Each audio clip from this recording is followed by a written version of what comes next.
Alright guys, so here's the review of the RZE Valour. So this is a chronograph watch, but it's also a titanium one as well. So not your usual, something a little bit different. So I've been trying it out for a while. Full disclosure, I was sent the watch for free, but I did end up paying customs on this one.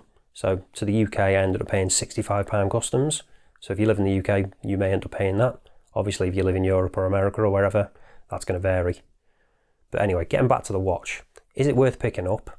Is it interesting enough to pique your interest? Let's get down to it and find out. So here's the case it comes in. It's actually quite a nice one with the RZE branding.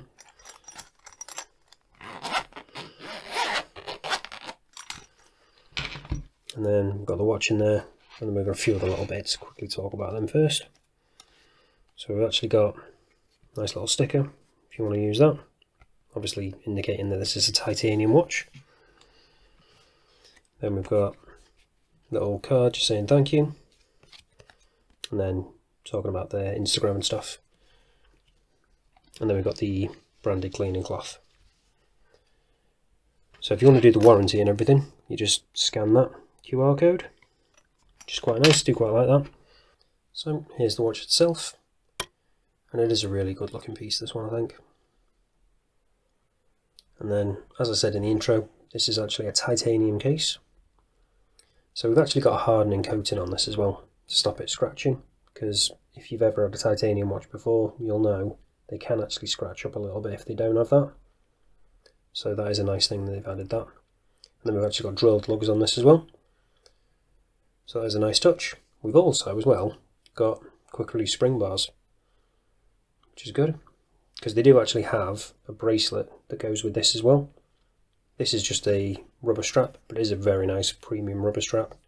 So it's an FKM rubber, and it's really soft, really supple. Do like it a lot. I didn't actually get the bracelet with this. If you do want to get the bracelet, that's an optional extra. I think that's $109, and that's titanium as well, obviously. So I think that would look pretty good. If you did want to pick one of those up, I might end up doing that myself at some point, because I do like this watch a lot. I would love to see what it looks like with that titanium bracelet. So let's go zoom in on the dial and talk about that. So, as I said in the intro, this is the Valour Crusader. They also have a couple of other options.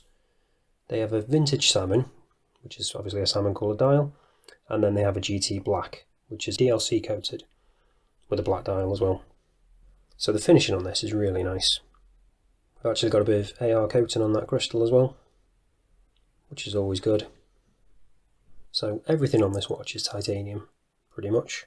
So you've got, like I said, titanium case, you've got titanium pushers, titanium crown. We've also got a titanium bezel. The only thing that isn't is this buckle. So that's actually stainless steel, but then they've coated it with titanium as well. So it is nice that they've helped match that by coating it with the titanium, not just leaving it as stainless steel. So it does match quite nicely.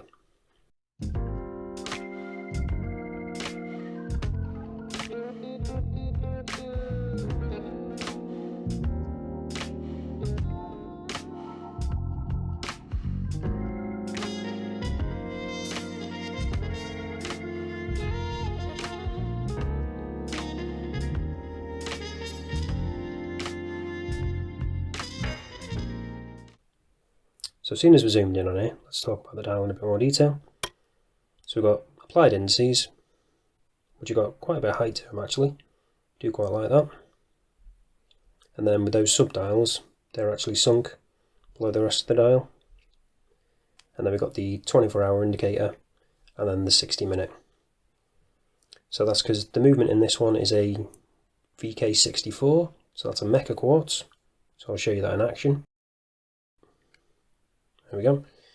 Then we're engaging the chrono hand, so it's got that almost like a smooth sweep of a mechanical. And then push it again, stop it, push the bottom one, and it resets. And we've got a really nice grippy crown on this. I do like the detailing on that a lot. Looks cool and is really nice and grippy. So pop that out once, and then we can change the date, which we've got down at the 6. Which is my favourite place for it, definitely. Helps keep the symmetry. and then obviously pull it out again, we can change the time, and then that 24-hour hand on the subdial of the 3 is moving with it. And then pop it back in.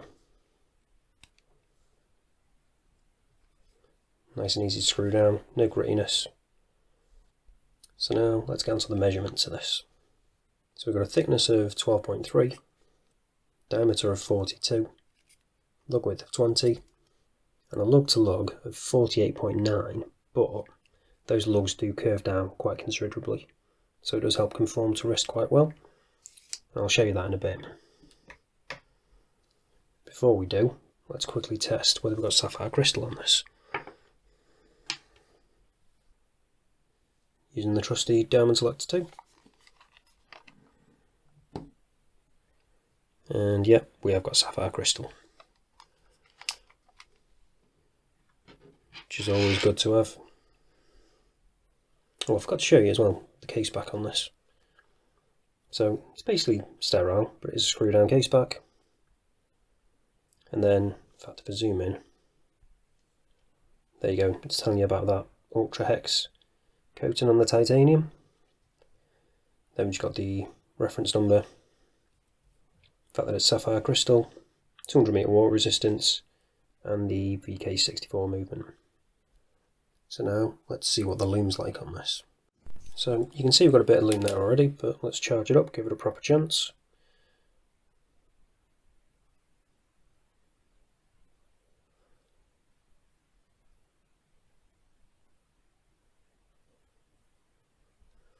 And there we go. So you can see we've got a really nice ice blue with that BGW9, and it's really evenly applied across the indices and the hands, no patchiness at all. And we've not got one brighter than the other as well, which is always good. The fact that it's consistent across the hands and the indices isn't something you always have, so I do like to see that. And I was pleasantly surprised when I first tried the lume out on this, I have to admit, because with previous chronographs I've had, lume's been pretty much a token gesture more than anything. It's not really been a lot usable on a lot of chronographs I see. So with this one, it's way above that. It's really, really good. Been pleasantly surprised. Very usable, very good. Lasted a decent amount of time. So all it's left to do now is show you what it's like on wrist, and then we'll wrap this up. So this is what it looks like on my 7-inch wrist. And as I said, this FKM rubber is really, really comfortable. I do really like this. Also, with that lug to lug, does wear quite nicely, even though it is slightly larger than you'd expect, because we've got that nice slope on those lugs. Obviously I wear mine slightly looser. If you want it tighter, it's going to be even better. Conform to wrist really well, but I just tend to wear my watches slightly looser. But overall, it's just a really nice package, I think. I'm definitely tempted to try and get one of those titanium bracelets in, try that out. Because I think that'll just take the watch to another level. Speaking of which, if you do want to pick one up when you get the watch, if you buy them at the same time, you will actually save yourself $19. Not a great deal, but every little helps. When it comes to the actual watch itself, if you want to get just the watch, it's $369. As always, links are all down in the description though. If you do want to pick one up, or if you just want to check out what the others are like, see what else they've got, because they do have some really nice pieces. Hopefully at some point I'll get to check out some of the others, because I've been really impressed with this one. But that's it for this one guys, thanks for watching, and I'll see you in the next one.